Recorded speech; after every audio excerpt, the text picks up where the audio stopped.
జ్ఞానం ఉన్నంత మాత్రాన మనం బతకలేం. లా అండ్ ఆర్డర్ తెలిసినంత మాత్రాన మనం బతకలేం. రాజ్యాంగం తెలిసినంత మాత్రాన మనం బతకలేం.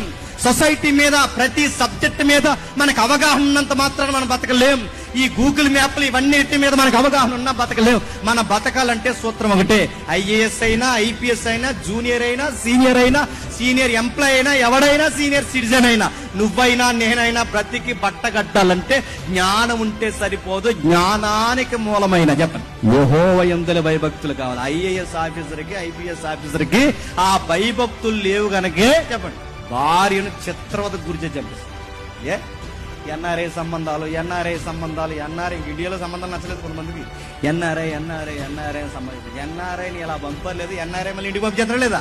ఏమైంది రే, మీరు ఇంటర్నేషనల్ ఇంగ్లీష్ మాట్లాడతారు కదరా, మీకు ఫారిన్ కరెన్సీ తెలుసు, ఇంటర్నేషనల్ బ్యాంక్స్ తెలుసు, మీ పెట్టుబడులు ఎక్కడే కదా అక్కడ కూడా ఉన్నాయి, ఇంత తెలుసు మీరు నీ భార్యను అంత చిత్రవతకు గురి చేస్తున్నావు ఏంటంటే వాడికి జ్ఞానం ఉంది, లాంగ్వేజ్ మీద నాలెడ్జ్ ఉంది, వాడికి విదేశీ పర్యటన పట్ల, జర్నీ పట్ల వాడికి జ్ఞానం ఉంది. కానీ వాడికి మానవత్వం లేకపోవడానికి కారణం ఏంటో తెలుసు?